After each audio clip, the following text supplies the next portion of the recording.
Jasmine Jasovizzi is here. Don't forget to tap into the Darce podcast. The Darce choke is a submission executed from the front headlock position. It involves encircling the opponent's neck with the crook of one's arm, while the other arm wraps around the opponent's arm, applying pressure, leading to a tap or unconsciousness. Tap into the Darce podcast.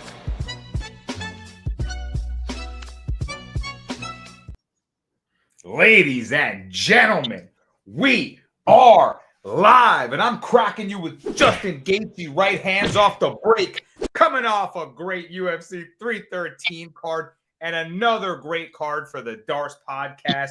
What's going on, y'all? Great to see you guys for another weekend of bangers. I'm here with my guys, Mr. Plus Money, Slick Montana, Cal on the ones and twos. I'm your boy, Danny Brasco, and man, like I said, Darce is hot. Cash the Slick Report, Amanda Lemos, Plus Money. Cash the Brasco breakdown with Justin Gaethje. Big Plus Money, totally disrespected him. Shout out Cal with a great little tribute to Gaethje. You had an awesome post-fight speech, just giving the heart to everybody after a gritty performance. And I got to get your guys' reactions. Plus, I'll start with you. The main event, Boatan drops the belt in cheeky fashion, right? Really close fight. A lot of cage control from Ankalaev. Do you feel like the title deserved to change hands on that fight? Man, we missed the plus bus by Boatan, and I got to be honest, not just my biased bets talking.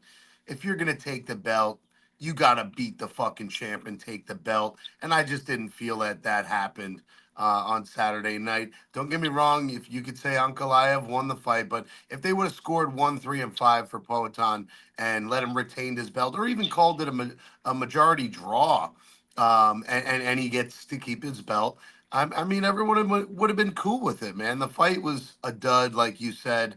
And I'll be honest, I swept the entire card except the Boatan fight. So we did. I mean, I ended up hedging really big on Ankalaev just out of principle. But yeah, what a great night.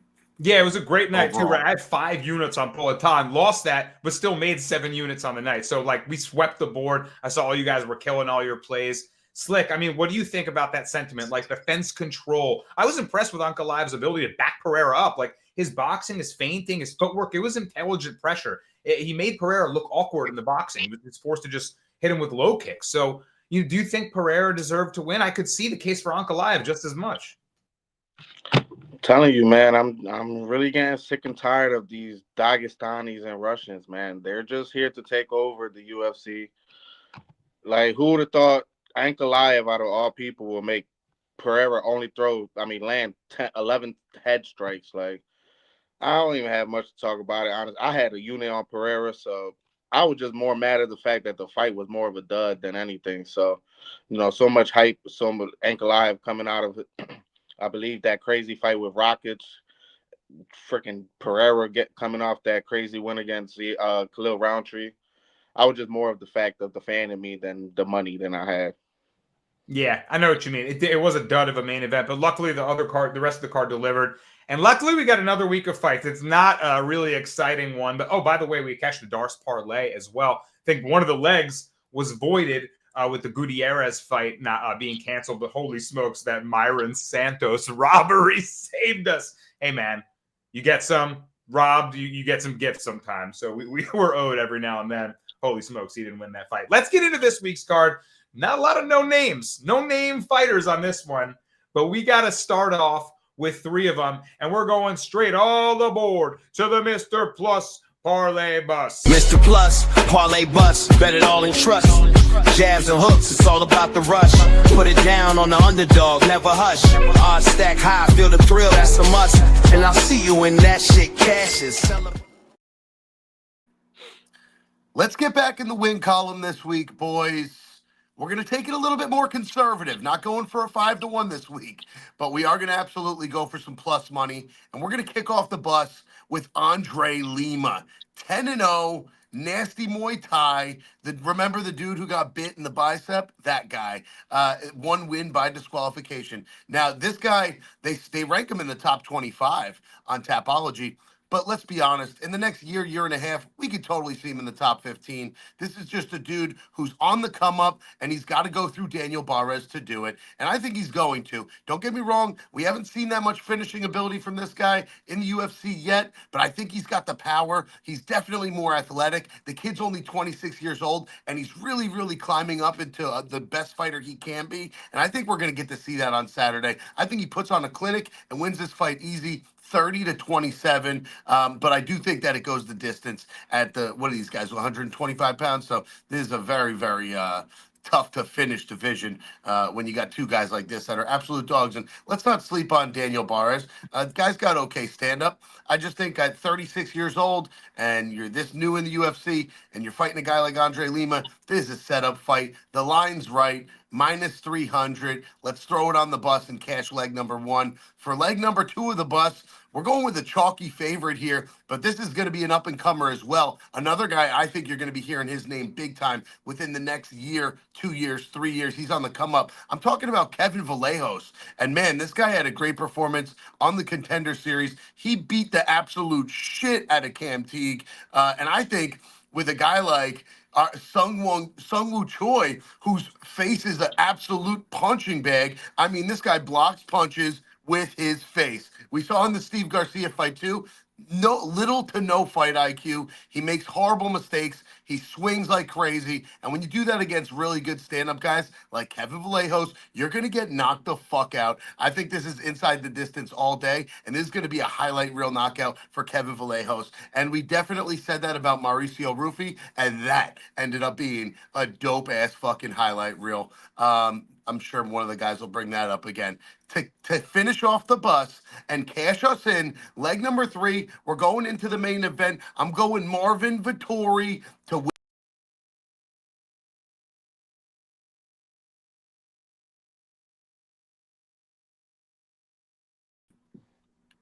Whoa, we're back.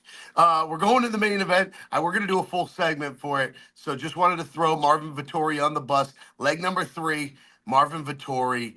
Let's be honest. These guys fought a 3-rounder. Vettori won the fight. I mean, don't get me wrong. Dolidze's got that clinch work, dirty boxing. If he can get it there and keep it there, maybe that's his only angle. But listen, Marvin Vettori in a 5-round fight, a guy who's going to fight for your money. He's got great takedown defense. And, man, he's just a vet. I'm just taking the better fighter to win the more rounds in the longer fight. Slick and I both know, we talked about it over, right? Middleweights, it's got that trend. I'm following Slick's lead here. This will go distance, but that just favors Marvin Vettori even more. Dolidze's got fucking weird thudding punches, but they never really have too much power. Like, he's the type of guy that'll hit you, you'll get dazed, but not knocked out. And as long as it's not one of these refs who stops the fight, hopefully it's Herzog, and he'll let that shit go forever. We got Vettori definitely doing what he does. Give me Vettori by convincing decision to put this one to bed and stop that moving train of Roman Dolidze. It's got to come to an end. And this is just, there's levels to this shit. Give me Vettori. I know you haven't seen him in a while, but he's getting his hand raised and cashing in another plus bus.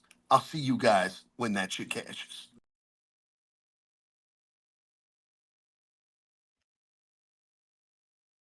Marvin Vettori in the main event for a 3-leg parlay, plus 145 there. Slick, let's break down the first 2 legs and then hold off on your take for the Marvin Vettori Dolidze matchup, because we'll get to that later. You have some takes on that for your Slick report, so we'll hear about your angle in that fight, and then we'll really break down the full main event. We got Mr. Plus's take on it. What do you think about Andre Lima? I kind of like how he broke it down. Like, this guy's a point fighter. I like Lima by decision in this one. I don't think he's that dangerous. I don't think Barres is really going to be able to get to him. I think he can outpoint him wherever the fight goes. Do you see it Lima's way? Yeah, this is just a good step up. I mean, not a step up in competition, but sometimes you need to fight these vets that are just going to get into brawls. You know, like Barres is one of those guys that would just stand in the middle and just go head to toe with you like there's no tomorrow. But that's not Lima's game. You know, he has a good calf kick. and I think that's what he's going to use to dictate the distance in this spot. He was doing it real good against Mitch Raposo. I would say probably a more stacked Daniel Barres, but more Daniel Barres definitely the more technical. I just think this is a good spot for Lima. Come back off that Mitch Raposo win and probably get, if anything, a finish in this spot. You know, Daniel Barres could lead to his own demise in this spot. Like I said, he's one of those brawlers. He would get anything in his way to get to the brawls. And if Lima ends up catching him with some good counters, then we could definitely, and if those leg kicks add up, we could definitely see him getting out of there. So I'll probably lean Lima. I mean, I'm a bet Lima money line, but I'll probably lean him getting a finish in this spot. Wow. All right. Maybe you're going to shut me up. I'm calling him a point fighter. Slick says, hold on.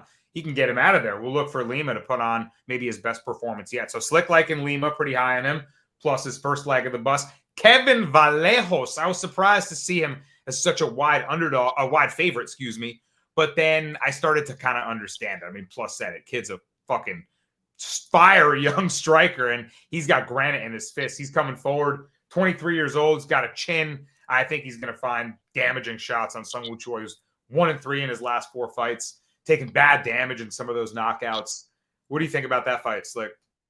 Yeah, he's actually 1-4 in his last 5. So that just goes to show you the UFC is doing us a favor. Like I just seen earlier today that the UFC offered Jamie Malarkey another fight for us to make some money. And same thing with Choi, man.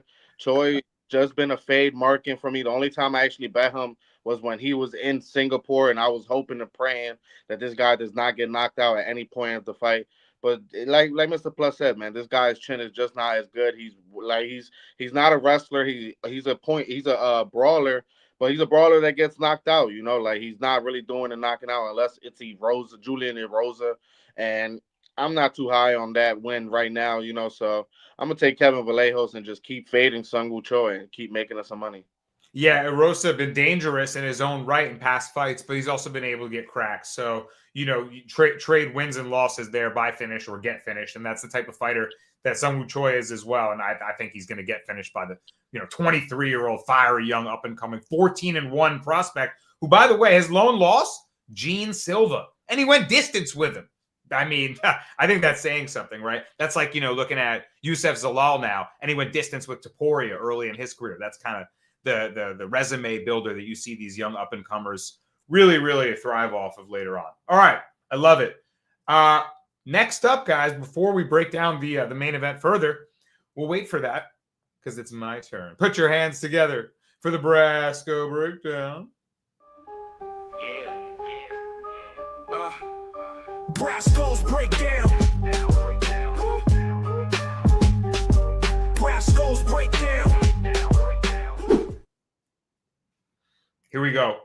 This one is value as a favorite. I saw this on Joshua Van last week, hammered down on it, and I'm not going to ignore a similar spot where I see, maybe a chalky favorite, but a spot that you can use this guy in parlays and maybe even bet him straight if you're like-minded. I like Eliseu Zaleski dos Santos, even at -185. He's taking on Chidi and Njokuani, and I just like his striking style. Even though he's the older guy, I think he's the fresher fighter. I think it matches up well against Njokuani, who's that Muay Thai fighter. He's going to have a big reach advantage, use those front kicks up the middle, maybe try to clinch and use his knees, middle Muay Thai attacks. But I think Eliseu Zaleski dos Santos is so experienced, he's going to be able to circle on the outside, land his low kicks, do a little bit better when he goes in and out of the boxing combinations, in and out of the pocket, and just be able to stay safe if Njokuani's throwing heat at him. And Njokuani can kind of fade in the later rounds. He starts to labor a little later on, and he's a fish out of water on the mat. I know Dos Santos is no, grappler. He's a kickboxer, but he's faced his share of UFC wrestlers. He's gone to splits with like Nicholas Dalby, Renat Fakhretdinov, that draw that he came back in and started piecing him up. He's faced a lot of good grapplers. So maybe there's a world he says, you know what? I'm mixing some grappling too, because Njokuani's been exposed on the ground. So I could see a world where he just decides to, clinch with him a little, do some work there, and maybe against the fence, and just get a veteran win here. So give me Dos Santos in any way you want to play it. I'll probably take him by decision too. I think Njokuani can probably last the whole way, and he can outpoint him to a nice veteran win. Welterweight's going at it. Give me Dos Santos all day here. Mr. Plus, what are your thoughts on this matchup? Yeah, I like your spot. I like this pick. I'm definitely on Zaleski. I'm on the same side. Man, Cheaty, when he cuts to 170, oh, man, that could be a big problem for him.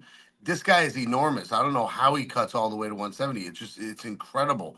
And not only that, his gas tank super suspect. So as the fight gets, into the later rounds, 2 into 3, I mean, he's going to get weaker, and Zaleski's going to get stronger. We saw in that Fakhretdinov fight, man, he beat the shit out of Renat. I was on Renat Fakhretdinov, and I was happy to escape with the draw, man, because he really put it on him in that third round. You could say he won the fight in that third round, but yeah, man, give me Zaleski. Just gonna be the experience, and yeah, he's better everywhere, right? Better all around fighter. And as far as age goes, I mean, these guys are both pretty old. 38 versus 36, not much of a difference there. So I'm going Zaleski as well. Nice. Love to hear it. Slick, what are your thoughts on this matchup? Yeah, I'm gonna just lean with the more durable fighter in Aleski Dos Santos. Cheating Njokuani finished in 8 of his 10 losses. I'm not really too high to even in the sense that if Dos Santos puts him in that same predicament that Renat Fakhretdinov was in that third round, I'm not too sure he lasts to the belt to the judges. So, and one thing we've seen about Dos Santos' his last fight, man, he came out aggressive. He wasn't really that point fighter, calf kick type of guy, that we usually see from Dos Santos, but he came out aggressive. So I'm not too shy away to say that he could finish Cheaty. That's a good point. Maybe I should be another not so fast decision. Also, yeah, we're not in a big cage. We're back at the apex, right? So small cage maybe gets after him and gets him out of there. Yeah, I like it, guys. Everyone's liking Zaleski Dos Santos. That's the play for the Brasco breakdown. Fellas are on board. All right, next up, guys, salute to everyone in the chat. Love to see you guys. And salute to the Slick Report. Philly in the game, and we on time. Slick reports coming, ain't never gonna stop. MMA captains with the knowledge and the flow. From the East Coast, getting that paper like a Philly bankroll. Rocking every fight, keep the audience on hold. Yeah, so we're going. We hit last week with Amanda Lemos. Even our backup Dars, backup Slick Report was going to hit as well with Ignacio Bahamondes against Jalen Turner. But we're going with this week, and this is just me personally, my most two confident plays in the slate. Wasn't really too many straight bet fighters that you can really take on this slate. So we're going with Andre Lima money line. I already talked to you guys about why I like him earlier, and I'm taking the fight to start round 4 in the main event. I just think like we've been saying the whole year, past year, whatever, how long we've been doing the Darts podcast, middleweights, whenever they're in the top 15, they just go to decision. A lot of times they cancel out each other. A lot of times they're just too tough. A lot of these middleweights, for what we know, they're pretty durable unless you fight Drickus, because Drickus is probably the only finisher right now in the top 15. So I'm going to go with Andre Lima money line. Like I said, more durable, hit the calf kicks, beat the 36-year-old Daniel Barres up. And then the fight to start round 4, you get that minus 144. Like I said, pretty chalky, but I'm feeling real confident about these two legs. So give me Andre Lima money line and the fight to start round 4 in the main event. Boom, there you have it. So Lima, another play with Lima. So fellas, super confident in Lima. I'm going to have to make him a play as well and something. And the fight to start round 4 in the main event, liking that one to go in deep waters. Well, guys, we got Mr. Plus's take in the main event. He's on Marvin Vettori. Slick thinks it's going in the 4th round, maybe even the distance. So we got to talk about my take. We got to bring it all together. It's time for the main event of the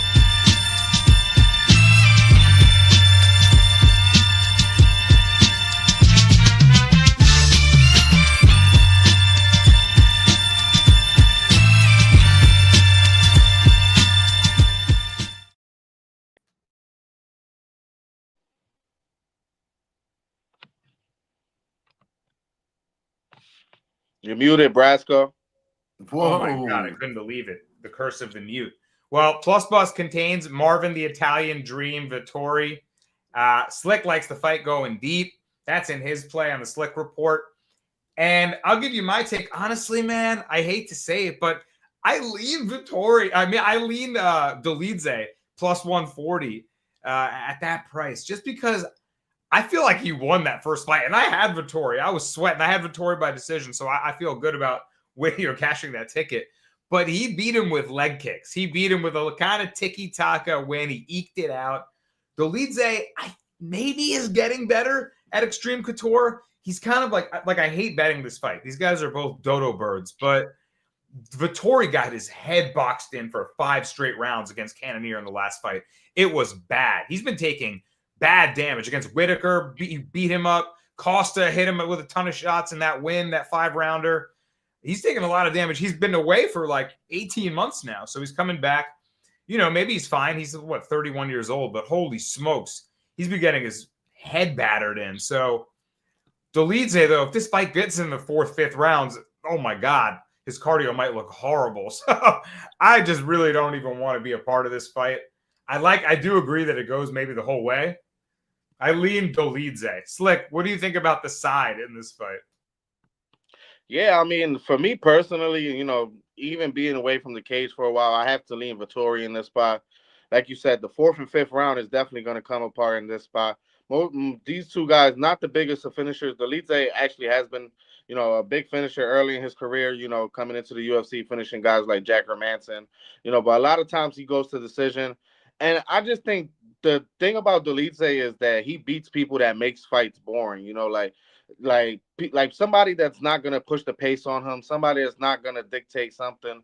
And I just think Vettori is that type of guy, you know, like even in their first fight, landed close to 110 strikes. 40 of them were leg kicks. But at the end of the day, we're seeing guys win fights with calf kicks nowadays. He threw like close to 70 punches to the head. So that I just think he's going to be more busier than Dolidze doing something. Dolidze didn't really show me too much in that Anthony Smith fight. He got a KO against Kevin Holland, but that's because Kevin Holland tore a rib like 20 seconds into the fight. So I'm not really too high on Dolidze. He's a low active fighter. Only KO that we really know him about is him KOing Phil Hawes. So I just think, like I said, Dolidze probably throws more active, and 1,000% has the better cardio in this spot. So I'm going to go Vettori and get a good win against a guy like Dolidze. That's tough as fuck. Honestly, I want to be wrong. Like, I prefer to see Vettori win. So I'm hoping the plus cashes. I'm hoping that Vettori gets the W. And yeah, Dolidze is just like so frequently displayed poor fight IQ that I just can't trust either of these guys. So also, Vettori hasn't been wrestling. Like that was what was effective for him. Now he's just kickboxing people. I hate that too. So I'm just out on both of them. That's my take on the main event. I see you guys in the comments. Jeff Hatley says Eunice Duben minus 150. No, my friend, she's like plus 300. He says, I think she's the one who had that huge upset in the Contender Series. He's absolutely right. That crazy punch. We're going to talk about that fight in a little bit. I see you, Jeff Hatley. I see you, Alex Schwartz. I see you, Nishawn Collins in the comments. Appreciate you guys being here. And next up, guys, we talked about the main event. We got to let him out the cage. It's time for the Dogs of the Week.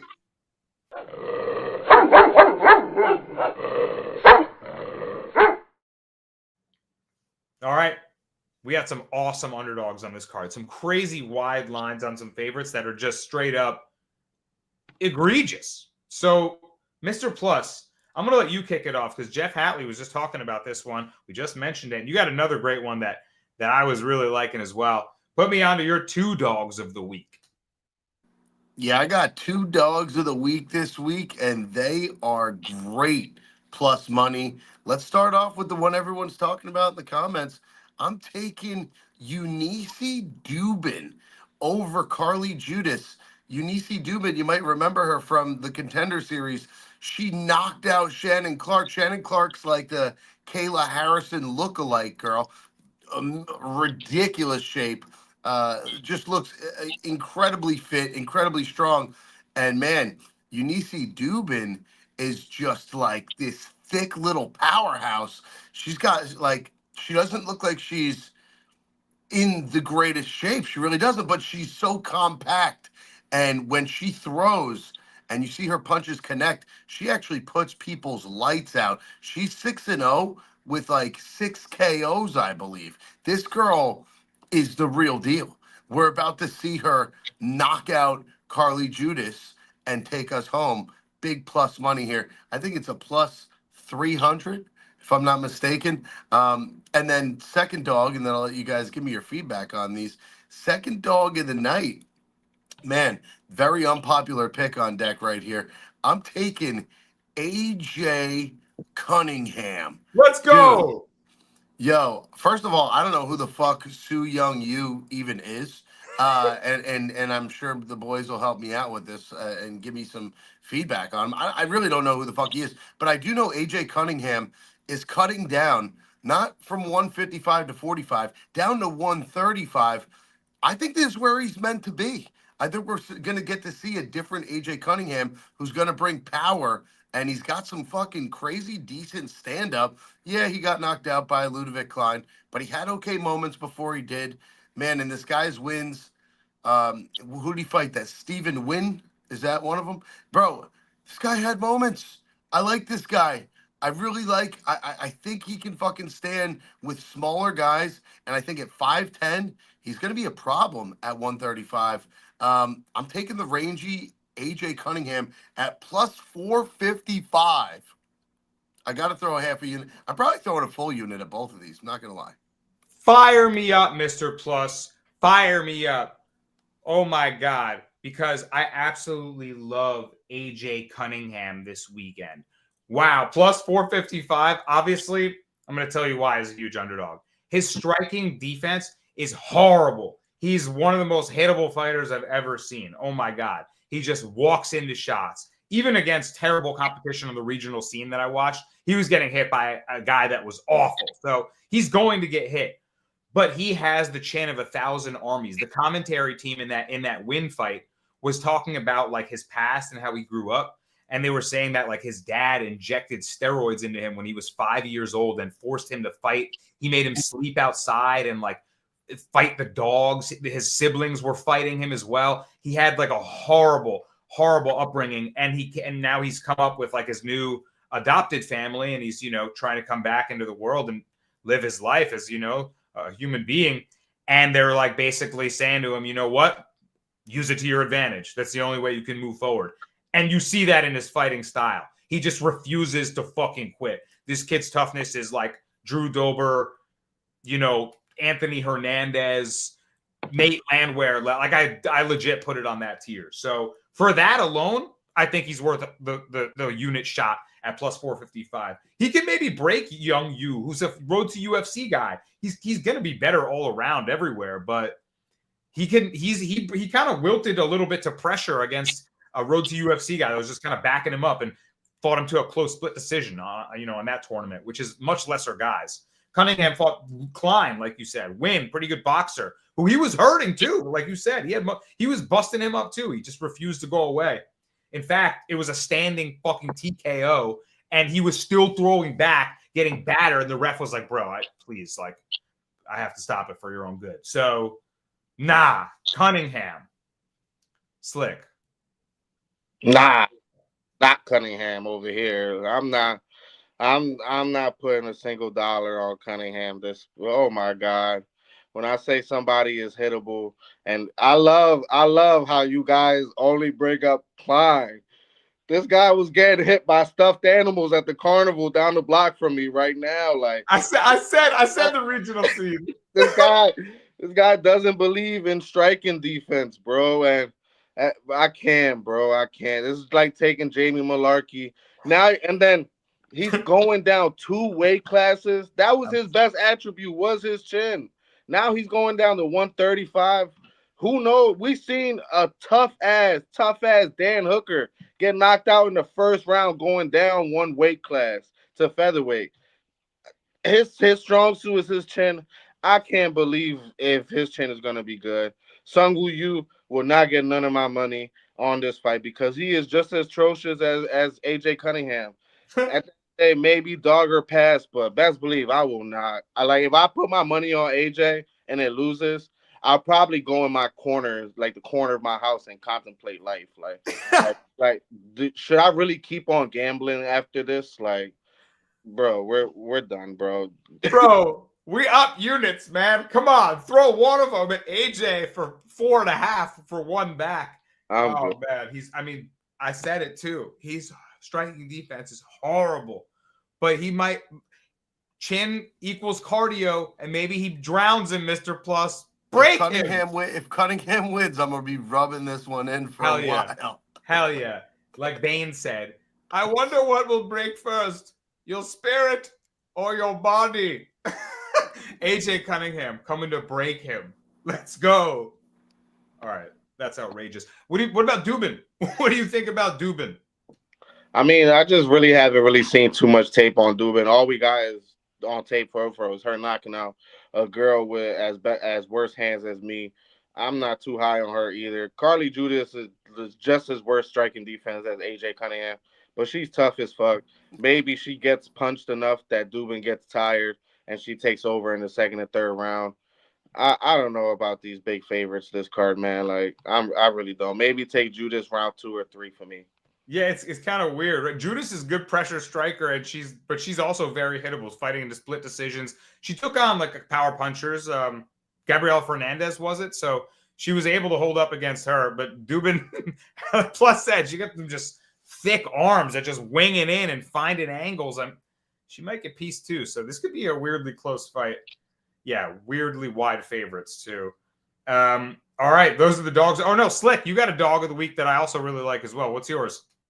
Well, honestly, I have 2 dogs of the week, man. You know, I got a girl that's a favorite, but she really looks like a real dog in the sense that she really looked like a Rottweiler. Wow. And Josanne Nunez. So mean. At the end of the day, she's a favorite, but I'm going to take her because she looks like a dog. And then we got the poodle-looking girl and Sam Hughes, plus 195 against Stephanie Luciano. Both these girls do the same thing in a sense. Both of them want to get close to the cage. Both of them just want to implement those clinching strikes. I just think if it comes down to it, we know Sam Hughes is going to be there in the second and third round, still pulling through, still trying to make her game plan happen. And if Luciano, you know, she's been getting a lot of stuff her way. I think if Sam Hughes show her some resistance and a lot of spots, start switching those clinch controls, because this is what this fight is going to be: just clinch work, clinch work, clinch work. Out like distance striking is going to be 0 in this spot, maybe on the Luciano side, but Sam Hughes, I got to give it to her. She's a dog in the sense that she never gets finished, and she's going to be there all 3 rounds. So I'm gonna take Sam Hughes. 100% agree. Sam Hughes plus 195. Like you said, all she has to do is take away the space for Luciano, who's got like a little reach advantage, who's coming off back-to-back fights against the same crappy opponent. She's got limited experience, and her last 2 fights are against someone that, you know, is much worse than Hughes. Hughes has 9 UFC fights. I agree, bro. If she's in her face, which she's good at, you know, just pressure boxing, get the takedown, she's going to be grinding away, clinching, grappling, and getting that fence control for the win. I love that plus 195. I was thinking about 2 units because I think Luciano is not ready for a veteran like that. What do you think about Hughes plus? I mean, yeah, if she makes it dirty, it's going to be Hughes, but remember that Luciano was looking pretty crispy in that fight in the rematch. But yeah, I got to lean the veteran there, the old dog.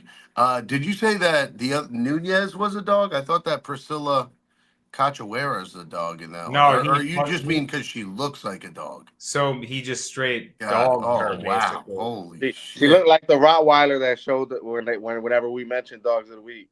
Oh, man. Yeah, man. She's not winning any beauty pageants, but she is a favorite this week. We haven't talked about that fight yet.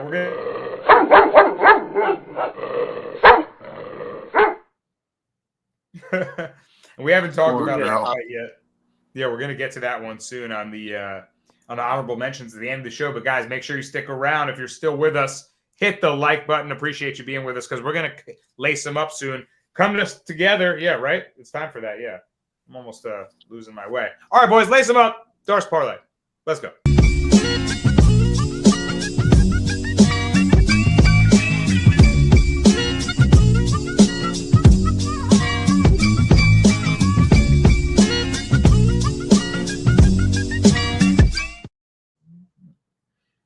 All right. We got 3 legs. We're going to put them together. And not all of them are available quite yet, but we'll get to it. We'll kind of give maybe projected odds. We'll see. I'll start it off. Order of the card. I'm going Damon Blackshear, a fight we haven't talked about yet. And he's a wide favorite. I didn't really want to bet this fight at this price tag. He's like minus 450. But I think it's his fight to lose. He's got this matchup stylistically against Cody Gibson, a guy that's, 37 years old now at bantamweight and is a substitute math teacher, I think, part of the time. Like, I don't know if he's still doing that. and he's going if he's fighting pro full time. But I'm just not sure how many fights he has left in him. He's a solid veteran, all respect to him, hard nosed fighter. But Blackshear's a savvy grappler, man. We saw what he does to lesser competition. His only losses are like ranked guys, other than Fareed Basharat. He's got that Mario Batista loss, and he's got that Montel Jackson loss where he just cracked him with a left cross right away. So aside from that, he's putting guys away. He's hitting twisters. He's ground and pounding. He's got a really good ground game. So if it hits the mat, I don't think Gibson is going to be able to really even survive in good positions. I think Blackshear can sub him. I like him for the first leg of the Darce. What do you guys think? Slick? Yeah, I'm on the same side. I honestly could see this fight going just like this. I could see this fight, Blackshear getting some pressure, shooting a takedown. Cody Gibson shoots a guillotine. Next thing you know, he gets him in the guillotine. Blackshear gets out of it. He subs Gibson within the next 2 minutes. Boom. Let's go. Blackshear by submission. Get some value on that. Mr. Plus, what do you think about that one? And then give me your leg right after. Yeah, I don't get behind fighters that have lost to Brad Katona. And as a matter of fact, everybody in that alum class that came out of that TV show, I'm just not a fan of. Not a Cody Gibson fan, not a Brad Katona fan, not even a Kurt Hollabaugh fan, who we're going to talk about in a little bit here. I like the Blackshear side. I like how he bounced back with the submission victory win after the knockout loss. This should be an easy parlay leg. Damone Blackshear for sure. I love it. And what's your leg of the Darce? Oh, yeah, my leg of the Darce, I'm staying with Zaleski Dos Santos. I think that's an easy leg against Sheedy and Jukwani. Again, it's going to be a fight that probably gets into the deeper waters, and we're going to see him get better as the fight goes on. So give me him to cash my leg of the Darce. 100%. I think he takes over in 2 and 3. Love that. Slick, round it out for us. What's the last leg? Yeah, I already spoke about this earlier. It's in the Slick report. In another version, we got the fight start round 4 in the Slick report. We're going with the over 4.5 in the main event. Like I said, both tough guys. Both guys not really the best of finishers when they're fighting top guys. So let me get the over 4.5. And it's available on DK at -215. Okay, it's available now. Oh, I didn't see it before. I'm not getting it. Damn, you got the Philly lines coming out before New York, beating me in the market. That's some bullshit, man. I hate that. We were comparing lines one time, and I had -450 for a fight to start round or whatever prop, and I was comparing him to Slick, who's in Philly, and his line was $1 better. Comparing him to our boy who's in Indiana, his was $1.50 better. New York be taxing me everywhere, man. What the hell? It pays to live in New York, I guess. Some bullshit. Where are my damn taxes going? All right, what's up next? Basically, if that's -215, we're probably looking at a +150 range Darce, so gotta love it. Let's cash another one for the people. Jameson said, I don't hate that play. Barres is good for a round and drops fighters. He's talking about the producer play, which you can find in the comments right there. He's like Daniel Barres to win 1 round, looking for the spread bets. I like a lot of spread bets. If we like dogs, play them on the spread, right? If you think it's going to be a close fight, bet him to win 1 round. So that's Cal's angle on that fight. Not mad at that at all. All right, guys, only a few fights left to talk about. Let's round it out with the honorable mentions.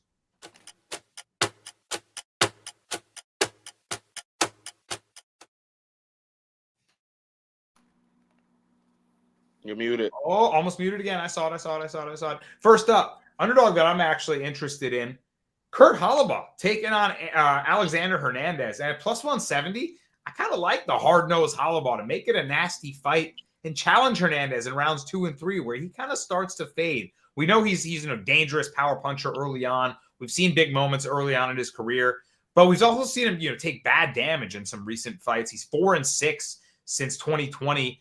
After he beat Beneil Dariush and was getting some really big wins. So I just feel like he kind of just never really hit his stride.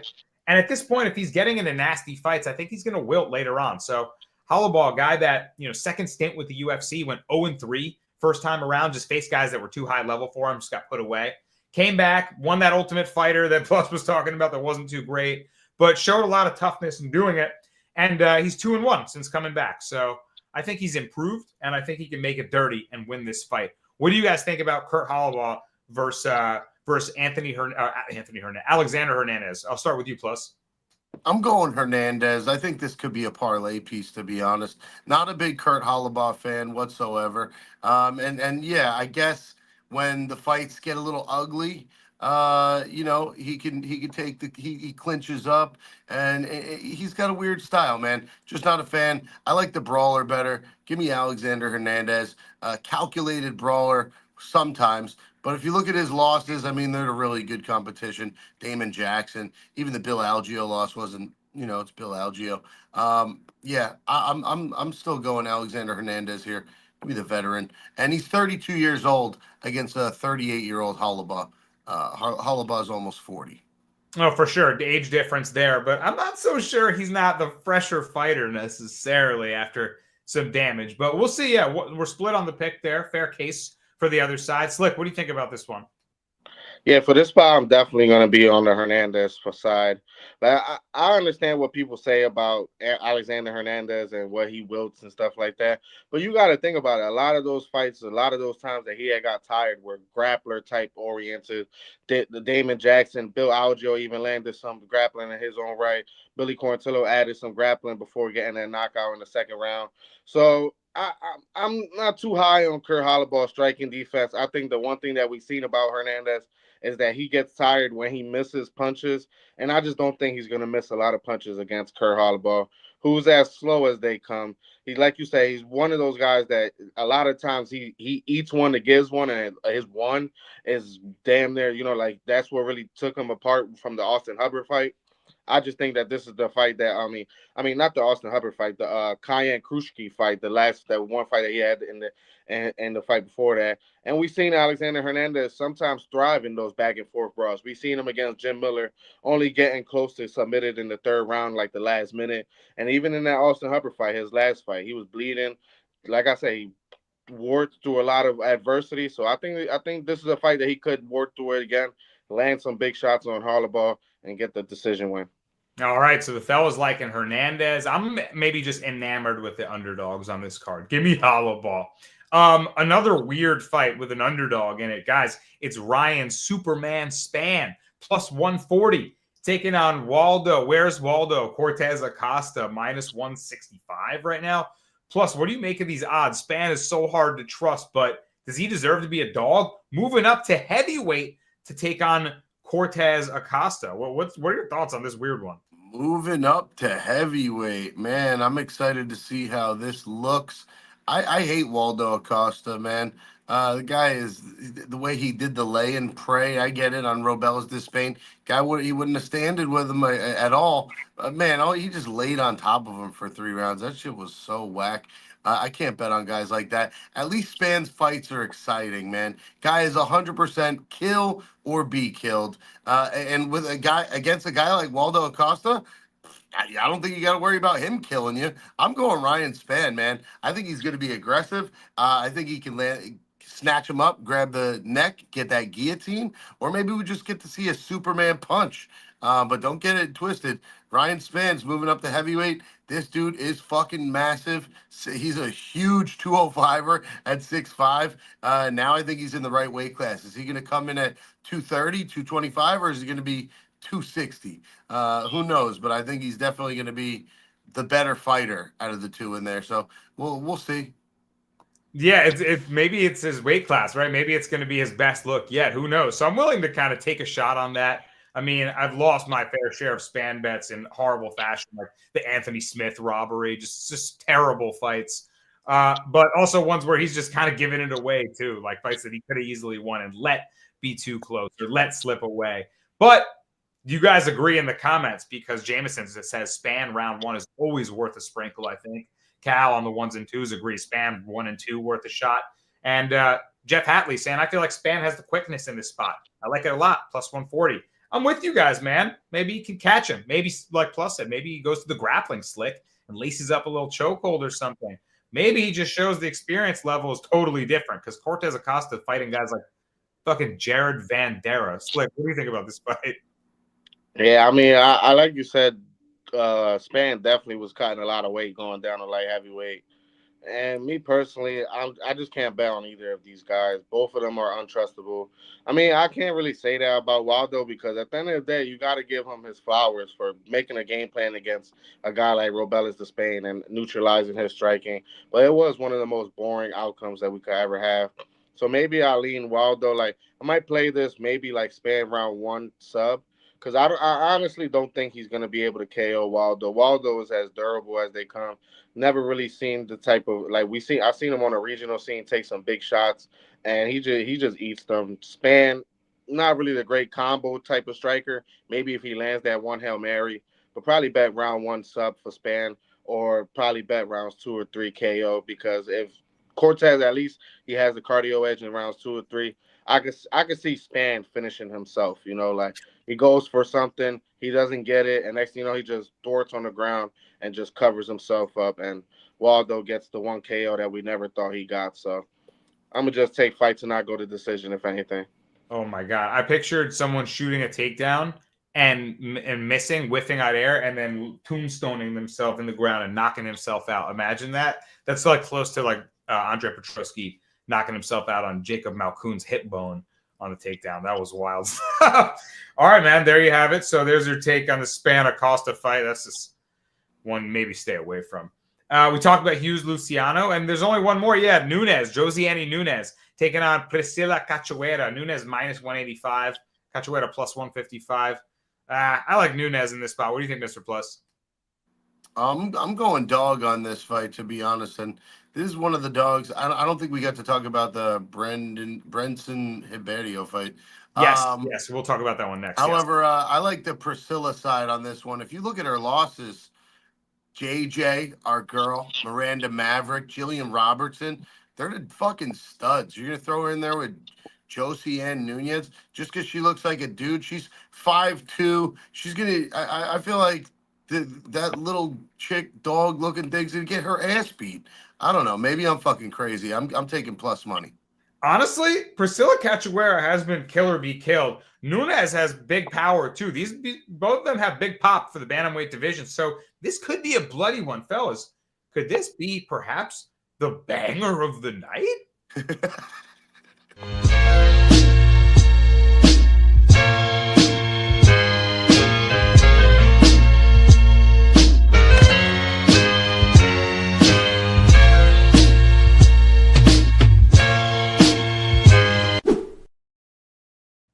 So stupid. If this is the banger of the night, then this card is going to be hilarious. Yeah, I mean, I think someone could get finished. It's like, what do you think about this fight? I'm definitely taking no distance in this spot. This is just one of those spots that I trust neither girl. Neither girl has my confidence. I'll probably trust Nunez just because her head is probably the same shape as Marvin Vettori's, and I'll trust that more. But other than that, neither girl has. I think I have faded Nunez in her last couple fights, and Priscilla has just been no distance merchant for me. So I'm gonna probably keep the trend going and just take no distance. Lean aside, maybe Nunez small ass T-Rex arms could land something. If not, Zombie Girl is gonna do Zombie Girl stuff and probably land something. See, Zombie Girl, if you ever watch this, Priscilla Cachoeira, just hit Nunez fake titty. Like you're not gonna knock her out in her head. Hit the breast. That's actually knock her out. We've seen actually women like punch at the chest and it be like a crazy strategy. So, damn, yeah. Until it's illegal, I mean, I might try that too if I was in women's MMA. No lie. If you ain't cheating, you ain't trying. Nashawn Collins, he's loving the products that we're selling. He says, "Dog, that Henny cough syrup, I'll buy that." Yo, we need to start trademarking these products. And Jameson says, "Man, it says a lot about this card if you got this as the banger of the night." Who knows, man? It's the sleepy, weird fight night cards that end up being pure violence. So stay tuned. We'll see. But this one could end in a finish for sure. And you might get good odds. Women's MMA, normally no distance. You're not going to get plus money. Maybe you get something here. So there you guys have it. Oh, yeah, we got one more to talk about. And it's actually a light heavyweight banger. So it's a good one to finish on. It's Brenson Hibeiro taking on Diyar Nurgoze. Nurgoze coming out of Kazakhstan, 10-0. Looked dangerous in his last fight. Head kick to ground and pound. Absolutely thunderous. Guy's got a ton of power. And Hibeiro got his first ever win by decision in his pro career in his last fight. This guy was like round one or bust. And he ekes out a split against Kyle Machado. So developing his game a little bit. I think Nurgoze might mow him down. I don't know. Could be a close one, though. Plus, are you thinking that there's another dog shot here left on the card? What do you think about Ribeiro? Yeah, man, I think I'm gonna take another plus money shot at Brenton Ribeiro. Now, don't get me wrong. Before that last fight, that split decision, you're right. He was round one or bust, man. But yeah, this is not a fight that you want to put a lot of chips on. Maybe listen, hear me out. The reason I might throw a little half a unit on him is because I got completely robbed when he fought Caio Machado on that last fight. I thought we won that fight. But they gave it to Brenton, and now he owes me money. Listen, you're fighting a guy. This is his first fight from the Contender Series where he had that beautiful head kick. I don't know, man. I don't think I can get behind the young kid Kazakhstan coming up. I know everybody's on him. A lot of people are on him. This could be an easy letdown spot for him. So be careful throwing him in parlays. This could actually be the banger of the night. Yeah, I mean, you never know. Diar Norgozi, number one, all of Kazakhstan, Slick. Number one, all of Kazakhstan. What do you think about him here? you high on Ribeiro after that win over Machado? No, because Machado is probably one of the worst light heavyweights we have ever seen. Coming down from heavyweight. So Ribeiro looked good. I would say the one impressive win was winning the Contender Series when he was like a plus 500 underdog against an undefeated guy too. So, but Nurgaze, I just think he's not going to fall for those brawls that Ribeiro wants to engage in. Ribeiro is one of those guys that he just blitzes something crazy. I could honestly see him trying to blitz, him fall down, and that'll be the end of it. Like him tripping off his own feet and him just getting knocked out on the ground, because that's what Ribeiro does, man. He either finishes you in round one or he quivers like there's no tomorrow. So I'm not betting. I'll probably bet Nurgaze by KO, but I'm staying away from that minus 340 parlay piece. Yeah, not interested in him as a wide favorite. You never know in this weird fight, but leaning toward that side for sure, I think. Plus, thinking that Ribeiro might be able to pull it off. Jameson says, isn't Machado in the GFL now? When does the GFL get kicked off? Because that fight roster was weird, man. Does anyone have any info on that? They ain't come out with nothing legit for it. They just announced matchups. Dude, oh my God. Some of those fights, like, I'll have to tune in for because they're just like, it's like the Grapefruit League in MLB, like the Cactus League. It's just senior, like 60-year-olds playing old school style. Funny shit, man. All right, man. UFC Vegas 104. We did the damn thing. Yo, if you're in the chat, hit the like button on the way out. Leave a comment. We appreciate you being here. Help the show grow. Share it with a friend. And let us know if you're tailing our picks because we want to cash with you. We got a lot of great ones. We had the plus bust, the slick report, the breakdown, the Darce parlay, and we're on fire as a podcast. So let's keep the train rolling, fellas. On behalf of myself, Slick Montana, Mr. Plus Money, and Cal on the ones and twos, let's cash another week in UFC, and we'll see you next week. Peace.